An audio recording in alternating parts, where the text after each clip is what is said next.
Assalamualaikum warahmatullahi wabarakatuh. Pemirsa dimanapun Anda berada, jumpa lagi di Tafsir Al-Misbah mengenai surah Yunus. Kemarin kita sudah bahas ayat 31 hingga 39 yang isinya kurang lebih Allah menantang mereka yang tidak percaya Al-Quran, yang menganggap bahwa Al-Quran hanyalah sebuah kebohongan, disuruh membuat satu surat semacam Al-Quran. Karena terlalu banyak kebenaran yang terdapat dalam Al-Quran. Bahkan setiap kata yang berada dalam Al-Quran adalah penuh dengan makna. Kita akan melanjutkan kembali ayat kita, yaitu ayat 40 hingga 47. Maknanya tentunya akan disampaikan langsung oleh Bapak Quraisy Shihab. Assalamualaikum Pak. Waalaikumsalam. Pada pagi hari ini Pak, saya bawa sahabat-sahabat saya yang cantik-cantik. Jadi Bapak paling ganteng sendiri di sini. Alhamdulillah, alhamdulillah. Ada Edis Adelia, ada Esanti, ada Novia Ardana, dan juga ada Beriana Febrianti. Silakan boleh bertanya langsung sama Bapak. Tadi penasaran katanya banyak pertanyaan ya. Tapi nanti ya, sekarang sabar dulu. Pak, kita akan melanjutkan ayat kita, Pak. A'udzubillahi minasyaitonirrajim. Bismillahirrahmanirrahim. Wa minhum may yu'min bihi wa minhum man la yu'min bihi. Di antara mereka yang menyatakan penolakannya itu, penolakan Al-Quran, ada yang percaya. Tapi ada juga yang tidak percaya. Jadi dia tidak menolak, tapi dia tidak mau nyatakan bahwa beriman. Kita lihat sekarang dalam agama, iman itu, yang dinamai iman itu ada 3 unsurnya. Pembenaran hati, ucapan dengan lidah, dan pelaksanaan dengan anggota tubuh. Ini mereka cuma di hati. Ucapannya bertentangan dengan apa yang dalam hatinya, dan perbuatannya lebih bertentangan lagi. Mereka yang percaya tapi tidak mau mengakui itu, tentu kepercayaannya ditolak. Karena tadi ada 3 unsur untuk dikatakan percaya. Apalagi perbuatannya justru bertentangan dengan ajaran Al-Quran. Salah seorang di antara mereka itu yang percaya tetapi tidak mau menyatakan kepercayaannya, ada namanya Al-Walid ibn al-Mughirah. Dia itu ditanya, bagaimana sih Quran ini? Dia bilang, itu luar biasa kalimat-kalimatnya, luar biasa indahnya. Kamu tidak boleh bilang begitu, kata temannya. Kamu harus mengucapkan sesuatu yang mendiskreditkan ini Al-Quran. Nah, itu ada ayat yang menggambarkan bagaimana sikapnya. Itu ayat di suratil Mudaththir. Dikatakan di sini, innahu fakkara wa qaddar. Dia berpikir dan menimbang-nimbang. Saya harus bilang apa? Karena ini apa? Kalau sekarang ini kita bisa penelitian pesanan. Ada enggak penelitian pesanan? Kamu teliti tapi hasilnya harus begini. Nah, ini ada pesan. Kamu harus pokoknya. Maka dia, karena dia yakin bahwa ini bukan ucapan manusia, dia innahu fakkara wa qaddar. Dia berpikir dan menimbang-nimbang. Faqutila kaifa qaddar. Terkutuklah dia. Bagaimana dia masih mau menimbang-nimbang padahal sudah ada hasilnya dalam benaknya. Tsumma qutila kaifa qaddar. Kemudian dia terkutuk sekali lagi. Maksudnya apa? Kalau Anda sudah punya keyakinan, tidak usah menimbang-nimbang untuk menolak keyakinan Anda. Tsumma nadhar. Lalu dia melihat ke kiri dan ke kanan. Tsumma abasa wa basar. Kemudian dia bermuka masam. Dia merengut. Kenapa? Dia tahu bahwa apa yang akan diucapkannya yang sesuai dengan pesan ini itu sebenarnya bertentangan dengan hati kecilnya. Tetapi summa adbara wastakbar. Tapi dia kemudian berpaling dan angkuh bahwa saya harus lakukan sesuai dengan apa yang dipesankan itu. Faqala in hadza illa sihrun yu'sar in hadza illa qaulul bashar. Maka dia menyampaikan bahwa Quran ini tidak lain daripada sihir yang menyihir orang. Memang sampai sekarang ada orang-orang yang kita terpukau dengan ucapan-ucapannya indah sekali, ya kan? Nah, ini juga dikatakan, ini Quran indah sekali, seperti sihir, memukau orang, padahal dia punya maksud, ini hanyalah ucapan seorang manusia, bukan dari Tuhan. Nah, ini contoh orang yang percaya, tapi tidak mau mengakui kepercayaannya. Wa minhum man la yu'min bih. Memang ada juga yang tidak percaya. Dia tidak percaya. Ini jelas, dia tidak percaya. Banyak faktornya. Wa rabbuka a'lamu bil mufsidin. Tuhanmu mengetahui siapa orang-orang yang melakukan pengrusakan. Wa in kadzabuka. Seandainya mereka itu mendustakanmu, wahai Muhammad, maka sampaikan kepadanya, li amali walakum amalukum. Saya yang akan menerima balasan, ganjaran, pertanggungjawaban dari apa yang saya lakukan, dan kalian pun begitu. Kalian akan menerima balasan, ganjaran dari apa yang kalian lakukan. Kalian ini sama dengan firman Allah, lakum dinukum waliyadin. Bagimu agamamu, bagiku agamamu. Bagimu dinukum juga itu, bagimu engkau akan menerima balasanmu, aku pun akan menerima balasanku. Antum bari'una mimma a'mal wa ana bari'um mimma ta'malun. Kalian silahkan tidak mengakui, berlepas diri dari apa yang saya lakukan. Kalian tidak akui itu tidak benar, itu apa yang kamu lakukan. Tapi saya juga akan berkata bahwa saya pun berlepas diri dari apa yang kamu lakukan. Kita masing-masing jalan di jalan yang berbeda, silahkan jalan di jalan yang berbeda. Saya kira kita... Baiklah, nanti kita lanjutkan kembali, Pak.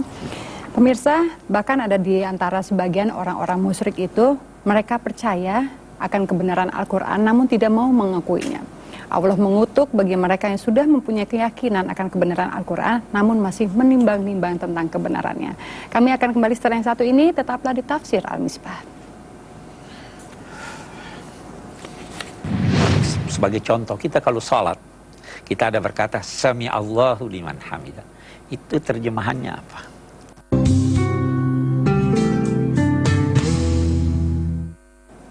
Pemirsa, terima kasih Anda masih bersama kami di Tafsir Al-Misbah mengenai surat Yunus. Bagaimana sudah mempersiapkan makan sahur Anda? Kita akan melanjutkan kembali ayat kita, pemirsa. Silakan, Pak. Baik, kita lanjutkan. Ada di antara mereka yang enggan percaya itu, yang mendengar dengan tekun. Baru dikatakan, afa anta tusmi'us summa walau kanu la ya'qilun. Dia mendengar dengan tekun. Nah, kita mau berhenti sejak di sini. Mendengar itu ada dua macam. Atau mestinya melahirkan yang pertama, faham apa yang didengar. Setelah saya faham, lalu saya laksanakan apa yang saya dengar. Ya kan? Nah, ada di antara mereka tekun mendengar. Boleh jadi dia faham, tapi dia tidak melaksanakannya. Itu satu. Jadi ada pendengaran, mendengar kata-kata, ada pendengaran dalam arti memenuhi, menerima apa yang dikatakan. Itu sebagai contoh, kita kalau sholat, kita ada berkata, Sami Allahu liman hamidah. Itu terjemahannya apa? Jangan terjemahkan Tuhan mendengar siapa yang memujinya. Terjemahan harfiah. Tapi maknanya Tuhan mengabulkan permohonan siapa yang memuji. Mengabulkan. Jadi mendengar di sini berarti mengabulkan. Oke. Ada di antara mereka yang tekun mendengar, tapi hanya telinganya yang dengar, hatinya tidak memperkenankan. Baru dikatakan, apakah engkau wahai Muhammad mampu untuk menjadikan orang-orang semacam itu yang sebenarnya tuli hatinya, apakah engkau mampu untuk menjadikan dia mendengar? Pasti engkau tidak mampu. Apalagi kalau orang itu tidak mau berpikir. Ya, apalagi kalau begitu juga nanti ada di antara mereka yang melihat kamu atau memikirkan apa yang engkau katakan, tetapi selalu saja pandangannya, hasil pikirannya itu ditolaknya. Apakah engkau mampu menjadikan orang yang seperti itu mendapat petunjuk padahal hatinya buta? Pasti tidak bisa. Bahkan tidak bisa walaupun mereka itu melihat, apalagi mereka tidak mau melihat. Jadi kalau kita mau berkata, ada dua syarat untuk bermanfaatnya satu uraian atau pandangan. Yang pertama, membuka telinga. Buka telinga Anda. Yang kedua,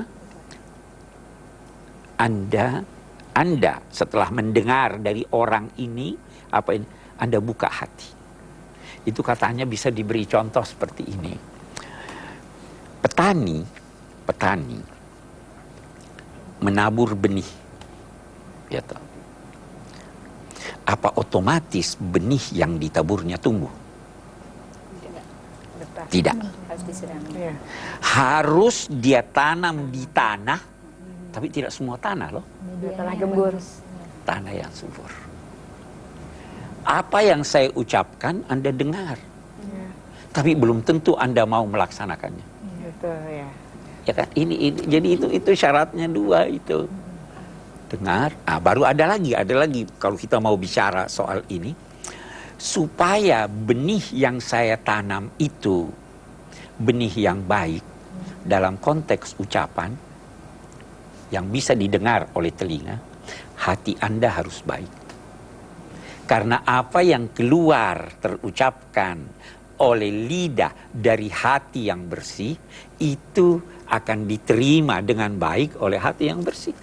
Kalau saya ucapkan kata-kata yang buruk pada Anda, walaupun Anda mau menerima, Anda akhirnya bilang, enggak, ini enggak benar nih. Atau? Jadi itu dua syarat. Nah, orang-orang ini melihat tapi ada matanya tidak melihat, punya telinga tapi tidak mau mendengar. Khatamallah itu. Itu dia. Ini kata tadi, khatamallahu ala qulubihim wa ala sam'ihim wa ala absarihim. Karena begitu sikapnya, Allah juga menutup telinganya, menutup matanya sehingga tidak menutup hati. Oke, kita lanjutkan ayat kita. Baru dia katakan, innallaha la yazlimun nasa syai'an walakinnan nasa anfusahum yazlimun. Allah itu tidak menganiaya orang, tapi manusia sendiri yang menganiaya dirinya sendiri. Jadi jangan duga kalau dia tidak mendengar itu karena Allah tidak mau memperdengarkan kepadanya, dia yang nggak mau mendengar. Jangan duga kalau dia tidak beriman karena Allah tidak mau dia beriman. Allah sudah menyampaikan, Nabi sudah menyampaikan kebenaran mutlak dengan tulus, tapi karena dia tidak mau terima, ya udah, tanggung sendiri resikonya. Tapi itu bukan Allah menzalimi mereka, tapi mereka sendiri yang menzalimi diri mereka sendiri. Karena itu, wa yauma yahsyuruhum, nanti di hari kemudian Allah akan menghimpun mereka di padang mahsyar. Mereka artinya banyak orang, tapi Allah akan menghimpun mereka yang tidak percaya ini. Dan ketika itu, ka'allam yalbasu illa sa'atan min nahar. Usianya yang begitu lama di dunia, itu ketika itu dia merasa hanya sebahagian dari satu hari. Sepertiga hari. Sepertiga di padang mahsyar. Saya ulangi. Orang-orang yang tidak percaya dan orang-orang yang percaya hatinya tapi tidak mau mengakuinya, semua akan dihimpun di padang mahsyar. Dibangkitkan dari kuburnya, terhimpun di sana. Si A melihat si B, si C melihat si D. Terhimpun. Tetapi ketika itu mereka sadar dan merasa bahwa puluhan tahun di mana mereka hidup di dunia ini itu terlalu sebentar. Itu hanya seperti sesaat dari siang hari. Jadi mungkin cuma 1 jam. Di sana mereka saling berkenalan, saling mengenal. Jadi sesaat. Itu sebabnya orang berkata, alangkah cepatnya semenit dibanding sejam. Sejam dibanding sehari. Sehari dibanding seminggu. Seminggu sebulan, sebulan setahun. Setahun dengan usia kita seluruh. Terlalu cepat. Gitu. Nah ini mereka, Insya Allah, kita rasanya cuma sebentar sekali ini di sana. Kita lanjutkan nanti. Seru ya. Pemirsa, jika kita ingin Al-Quran masuk ke dalam hati kita, ada dua syarat yang harus kita lakukan. Buka hati kita dan buka telinga kita. Jangan seperti orang-orang musyrik yang hanya membuka hatinya, yang hanya membuka telinganya, namun hatinya menolak akan kebenaran Al-Quran. Kita akan kembali setelah yang satu ini. Tetaplah di Tafsir Al-Misbah. Kalau hari kemudian itu tidak ada, dia mati habis, dia tidak rugi. Terima kasih pemirsa, Anda masih bersama kami di Tafsir Al-Misbah mengenai surah Yunus. Kita akan berikan kesempatan tamu kita untuk bertanya ya Pak. Sambil minum boleh ya Pak ya? Silakan sambil minum, bukan sambil nyanyi ya tapi. Silakan. Siapa yang ingin bertanya? Aku dulu ya, boleh ya? Berkaitan dengan yang tadi ini sampaikan yang mengenai kaum musyrik ya. Kan orang mendengar tapi hatinya tertutup. Nah, itu apakah memang hak prerogatif yang milik orang musyrik itu? Seperti itu, maksudnya dia mendengar tapi hatinya tertutup. Nah, gimana supaya hatinya bisa terbuka? Saya pernah dengar tuh kalau hidayah itu kan hak prerogatif Allah gitu. Jadi gimana tuh supaya siang ini tuh bisa terbuka hatinya? Atau mungkin bisa juga kita bisa juga seperti itu enggak ya gitu? Iya, bagus sekali. Sekarang kita lihat, Tuhan memberi manusia kebebasan dalam hal-hal tertentu. Salah satu kebebasan yang diberikannya itu adalah man syaa fal yu'min wa man syaa fal yakfur. Siapa yang mau beriman silahkan, siapa yang mau kufur silahkan. Nah, Allah menganugerahi manusia potensi. Potensi itu untuk tahu. Kita ada potensi untuk tahu. Dia juga menganugerahinya potensi untuk melakukan yang baik, memilih dulu dan melakukan yang baik atau yang buruk. Itu ada sama kita potensi itu. Nah, berkaitan dengan hidayat. Hidayat ini ada dua macam. Ada satu dalam kemampuan manusia, ada satu yang di luar kemampuan manusia. Nah, saya akan beri contoh. Hidayat yang pertama, pengetahuan. Allah melalui Rasulnya memberitahu kita. Dia beritahu salat subuh dari sampai terbitnya fajar. Bohong, buruk. Dia beritahu kita. Oke. Lalu dia katakan, siapa yang mau, saya bantu dia. Saya beri dia kemampuan. Yang mau. Yang tidak mau, saya tidak paksa dia. Saya berikan contoh. Ada orang, hidayat itu sebenarnya adalah pemberian petunjuk. Menunjukkan jalan. Ada satu orang katakanlah mau ke rumah si A. Dia tidak tahu jalan. Maka dia bertanya, saya harus pakai bus nomor berapa agar supaya sampai ke rumah si A. Saya beri dia petunjuk. Saya katakan, naiklah bus nomor sekian atau tempuhlah jalur ini. Oke. Kalau dia percaya saya, dia ikuti. Kan biasa begitu. Kalau tidak, dia tidak ikut. Dia tidak ikut. Ini bohong, ini nggak tahu nih. Ini kembali pada saya atau kembali kepada yang memberitahu? Oke, bagus. Nah, sekarang itu hidayat yang pertama, kita bisa itu. Ada hidayat yang kedua, yang ini Tuhan yang beri. Dia berkata begini, contoh tadi. Oh, kamu mau ke rumah si A? Iya. Saya kebetulan mau ke sana. Mau ikut di mobil saya. Yang mana lebih bagus? Nah, ini baru bisa terjadi kalau pemilik mobil mau mengangkut dia. Nah, begitu juga. Kita sudah diberitahu oleh Allah, ini begini, ini begini, ini begini. Mau atau tidak. Kalau Anda mau ke sana, Anda ikuti itu, bahkan bisa jadi Tuhan berkata, mari saya antar kamu ke sana. Ya toh? Jadi ada yang, jadi bisa jadi saya senang pada satu orang. Siapa sih yang tidak senang pada anaknya? Dia beri petunjuk pada anaknya begini-begini. Tapi anak-anak kan yang bandel. Karena dia tidak mau. Kita orang tua masih bisa paksa, Tuhan tidak mau paksa. Itu hidayat. Nah, kita kalau di Al-Fatihah itu bacakan ihdinas siratal mustaqim. Itu artinya sebenarnya antar kami. Bukan cuma ajak kami, tunjukkan, antar kami menuju jalan yang lurus. Jadi hidayat itu di Al-Quran ada dikatakan, kamu tidak bisa mengantar orang pergi ke jalan yang lurus. Kamu hanya bisa memberitahu orang, wahai Muhammad. Baru silahkan pilih. Mau ini atau mau itu. Nah, dan Allah menetapkan untuk yang bersangkutan sesuai dengan pilihannya.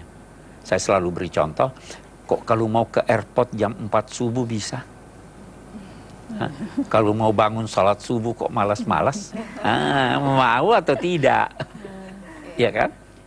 Kita bisa lanjutkan ayat kita lanjutkan ayatnya. Kita lanjutkan ayatnya. Oke. Sambil diminum silakan. Sambil minum. Oke. Terus kesima.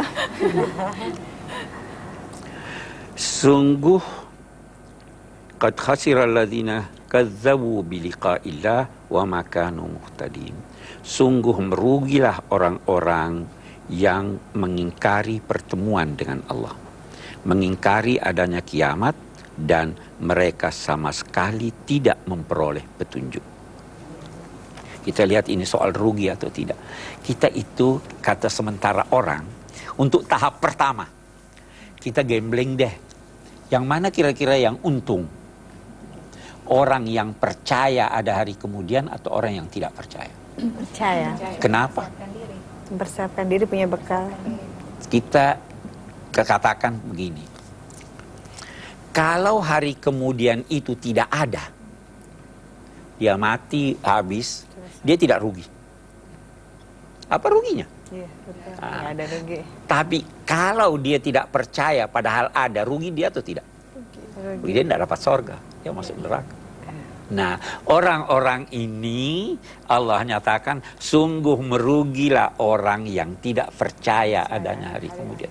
Anda kalau percaya ada hari kemudian, Anda perbuatan Anda pasti baik. Anda selalu berhitung, oh ini nanti saya dapat ganjaran, ini nanti saya selalu akan baik. Paling tidak Anda sudah dianggap baik oleh masyarakat Anda. Ya kan? Jadi setelah merugi orang-orang yang tidak percaya ada hari kemudian. Karena kalau tidak ada, ternyata tidak ada, dia tidak rugi apa-apa. Tapi kalau ada justru dia merugi. Karena itu untuk tahap pertama deh, bukan untuk Anda. Nah, ada orang-orang yang begitu. Ada orang yang ada kita. Pak, kalau mau bertanya Pak, bisa. Jadi kalau misalnya membedakan, iya nih soalnya dari tadi penasaran, tadi kan berbicara mengenai orang-orang musyrik. Nah katanya yang lebih berbahaya adalah orang-orang yang munafik. Jadi bagian dari kita, tapi itu tadi hatinya mengingkari atau berbeda sama ucapannya. Nah itu bagaimana untuk melihat bahwa orang-orang yang munafik dan orang-orang yang musyrik. Iya, gitu. bagus. Munafik itu salah 2 kali. Musyrik itu salah cuma sekali. Musyrik dia ternyata saya nggak percaya. Salahnya di situ kan. Kalau munafik dia sudah tidak percaya, dia bohongi lagi kita bahwa dia percaya. Jadi dia lebih berbahaya dari orang musyrik. Anda mengenal musuh Anda dan dia menyatakan saya bermusuhan dengan Anda, itu lebih ringan daripada orang yang pura-pura jadi teman Anda padahal dia musuh Anda. Itu sebabnya orang-orang yang munafik yang benar-benar setelah sampai pada puncak kemunafikan, fiddarkil asfali minan nar, tempatnya di neraka yang paling buruk. Ya, jadi saya kira itu. Oke. Kita bisa lanjutkan kembali ayat kita, Pak. Kita lanjutkan lagi ayat kita. Qad khasira alladziina kadzabu wa ma kanu muhtadin. Baru dikata imma nuriyannaka ba'dal ladzina na'iduhum aw natawaffayannaka fa ilaina marji'uhum tsumma Allahu syahidun ala ma yaf'alun. Ini kan orang-orang mendustakan Nabi, memaki Nabi dan lain-lain sebagainya. Nabi diingatkan, "Hei Nabi, bisa jadi, sungguh bisa jadi kami menunjukkan kepadamu sanksi yang kami jatuhkan kepada mereka saat engkau masih hidup, sehingga kamu bisa lihat sanksi itu. Tapi bisa jadi juga kami tangguhkan sanksi dan balasan itu sampai di hari kiamat." Apa maksudnya? Hai Nabi, kamu tidak punya urusan soal dia disiksa atau tidak disiksa. Itu urusannya Tuhan. Itu sebabnya kita selalu berkata, sorga dan neraka itu urusan Tuhan. Tuhan punya hak prerogatif untuk itu. Kita lanjutkan nanti. Baiklah. Allah tidak akan menganiaya manusia. Namun manusia itulah sendiri yang menganiaya diri mereka sendiri. Kami akan kembali pemirsa setelah yang satu ini. Tetaplah di Tafsir Al-Misbah. Dia tidak tahu, tidak berdosa. Orang itu baru dituntut untuk melakukan sesuatu setelah dia tahu. Pemirsa, terima kasih Anda masih bersama kami di Tafsir Al-Misbah mengenai surah Yunus. Merugilah orang-orang yang tidak percaya pada hari kemudian. Kita akan lanjutkan kembali ayat kita. Silakan Pak. Walikulli ummatin rasul. Setiap umat itu ada rasulnya. Kita mau berhenti di sini supaya orang tidak salah paham. Rasul itu artinya utusan. Rasul Allah, utusan Allah. Utusan Allah ini kalau secara umum orang namakan utusan Allah itu, Rasul Allah itu adalah Nabi yang membawa petunjuk untuk disampaikan pada masyarakat. Ya kan itu Nabi. Oke. Kalau kita berkata setiap umat ada Rasulnya, apakah yang dimaksud di sini Rasulnya Rasul Allah? Nabi, ataukah yang dimaksud adalah utusan yang menyampaikan kebenaran walaupun dia bukan nabi? Yang kedua, bagus. Itu yang benar. Jadi tidak pernah luput dari suatu masyarakat orang-orang yang mengajak kepada kebenaran. Walaupun boleh jadi suaranya sudah parau atau suaranya tidak terdengar, tapi pasti ada orang yang mengajak Anda kepada kebenaran. Baru dikatakan, di kulli ummatin rasul, fa iza jaa rasuluhum qudiya bainahum bil qist. Kalau penyampai kebenaran itu telah sampai kepada mereka, telah datang kepada mereka, sehingga masyarakat itu mengetahui apa yang disampaikan oleh Rasul, oleh penganjur kebaikan ini, barulah di situ Allah akan menjatuhkan ketetapannya berkaitan dengan mereka. Saya akan beri contoh sekarang. Saya beri contoh. Ada satu masyarakat yang tidak tahu bahwa ada nabi yang namanya Nabi Muhammad. Berdosa enggak dia? Kalau tidak tahu, dia tidak tahu. Kalau belum ada seorang penganjur kebenaran ini, dia tidak tahu, tidak berdosa. Orang itu baru dituntut untuk melakukan sesuatu setelah dia tahu.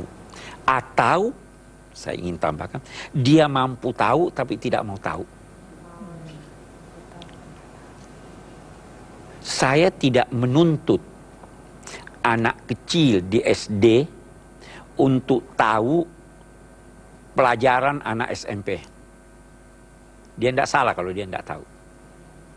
Tetapi dia salah kalau dia tidak tahu pelajaran anak SD. Saya bisa tuntut dia. Kita juga begitu. Ini yang dimaksud. Fa idza jaa rasuluhum qudiya bainahum bil qist. Allah menetapkan putusan di antara mereka itu secara adil. Wahum la yuzlamun. Mereka sama sekali tidak dianiaya.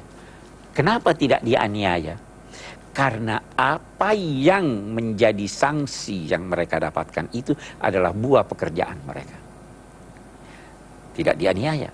Tetapi yang berbuat baik bukan saja tidak dianiaya, diberi balasan yang setimpal.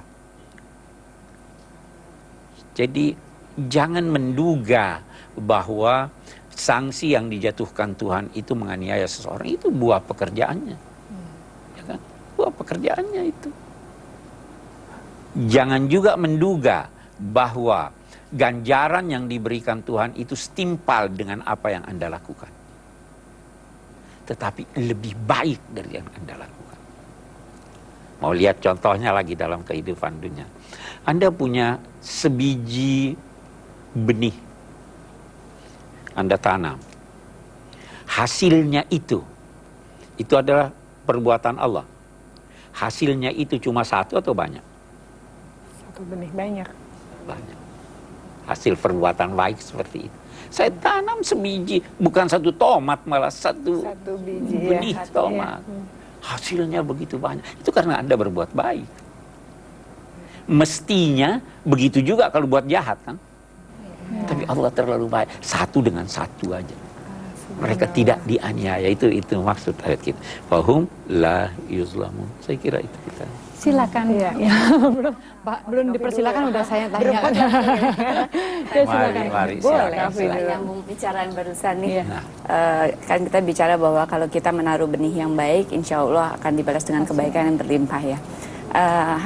Hanya contoh dari melihat dari case realita hidup aja. Saya sering sekali melihat ada orang yang selalu berbuat baik sama orang, terus orang ini juga beribadah, istilahnya menjalankan sholat, beramal dan lain-lain juga baik, tapi kenapa selalu kejahatan yang dia dapat? Entah kejahatan atau dia seperti dizolimi dan lain-lain gitu. Itu kenapa, Pak? Kalau saya boleh. Ada satu hal, Bu, ada satu hal yang kita perlu sadari dulu, bahwa kita ini masih dalam proses. Kita tidak berakhir di sini loh. Ada proses yang jauh. Kita nanti berakhir di sana. Jadi kalau bisa jadi, kita lihat, satu orang menanam buah. Dia sudah tanam. Bukan dia yang dapat hasilnya. Keturunannya boleh jadi, ininya boleh jadi. Itu ada dalam beberapa sekian banyak ayat Al-Quran yang berkata bahwa salah satu itu di surat Al-Kahfi. Orang tua ingin memberikan anaknya sesuatu yang bermanfaat buat dia. Dia meninggal. Karena ini orang taat kepada Allah, harta bendanya itu terpelihara, dan akhirnya anaknya yang mendapat itu. Jadi jangan menunggu bahwa balasan itu atau ganjaran itu langsung kita terima. Bisa jadi ganjaran itu kita terima atau diterima oleh orang yang kita lebih cintai dari diri kita. Jadi ini ada proses. Berarti begitu juga sebaliknya. Begitu juga sebaliknya. Kalau sebaliknya tidak. Tidak. Sebaliknya tidak. Seseorang tidak menanggung dosa orang lain. Atau dosa orang tuanya juga tidak Tidak, ada istilah itu ya. Tidak, dia tidak tahu. Itu di situ terlihat betapa baiknya Tuhan. Dia tidak menzalimi seseorang. Apa salahnya anaknya? Anak haram itu apa salahnya toh? Yang salah kan orang tuanya. Kalau ada dampaknya, itu dampak ini tadi. Dan yang kedua yang saya ingin beri garis, ini pertanyaan bagus sekali. Sekarang begini, Bu, kita itu terkadang dijadikan Tuhan sebagai alatnya. Alat. Kita tertimpa itu, Tuhan ingin jadikan kita alat untuk orang lain. Hei, lihat nih, ini orang begini nih. Lihat itu ada orang tabrakan. Tabrakan. Dia tidak salah. Dia ditabrak. Kesian nih, kenapa nih? Itu boleh jadi dijadikan Tuhan sebagai alat untuk mengingatkan orang lain. Jangan sampai ada terjadi hal-hal yang buruk. Jadi ini masih proses. Jangan anggap orang yang menderita di sini tidak diberi ganjaran oleh Tuhan. Kita pernah dalam salah satu ayat bahas kan, ditimpa duri, keluar keringat, itu pasti ada balasannya. Karena kita percaya ada hari esok. Kita tidak berakhir di sini. Saya kira itu. Ya. Kita akan melanjutkan kembali. Oke, kita lanjutkan. Tanda-tandanya. Tanda-tanda. Pemirsa, tetaplah bersama kami. Kami akan segera kembali lagi setelah yang satu ini. Semua yang tidak percaya akan adanya hari kemudian pasti merugi.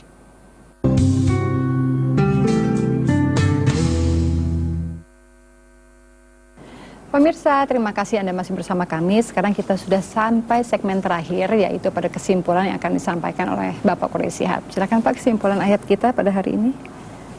Iya.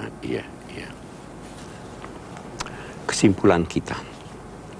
Yang pertama, Islam tidak memaksakan nilai-nilainya. Siapa mau beriman silahkan, siapa yang tapi memberi kebebasan kepada setiap orang untuk memilih agama dan kepercayaan yang berkenan di hatinya. Karena agama itu hati. Agama itu bukan pikiran. Ada hal-hal dalam ajaran agama yang kalau Anda pikirkan Anda tidak paham. Dia adalah pembenaran hati, bukan pembenaran akal. Karena bisa jadi ada orang akalnya membenarkan, tapi hatinya tidak membenarkan. Agama adalah pembenaran hati. Sama dengan cinta juga. Cinta itu hati, bukan akal.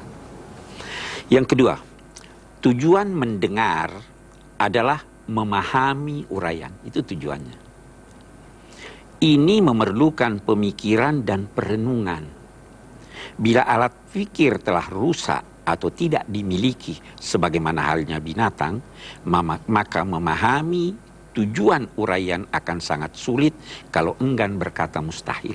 Mustahil dia pahami kalau alat fikirnya ini. Tadi itu kita contohkan, kita memerlukan ucapan dari seseorang, tapi ini juga memerlukan penerimaan, baru dia nyambung.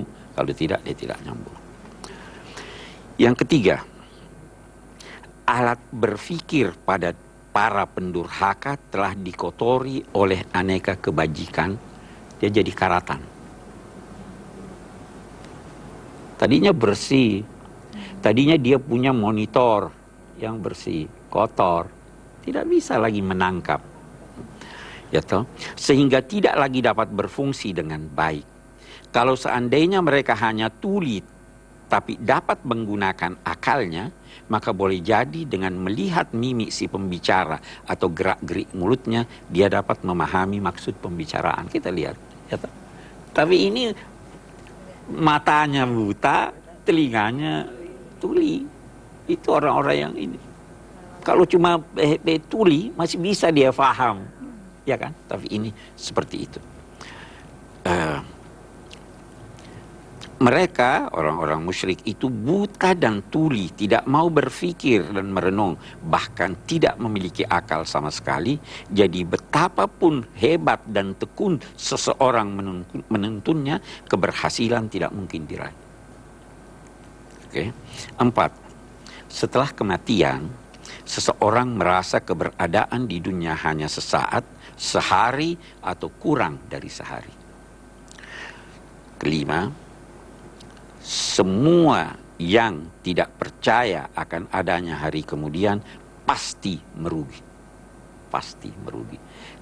Tadi kita sudah terangkan itu tadi ya. Oke.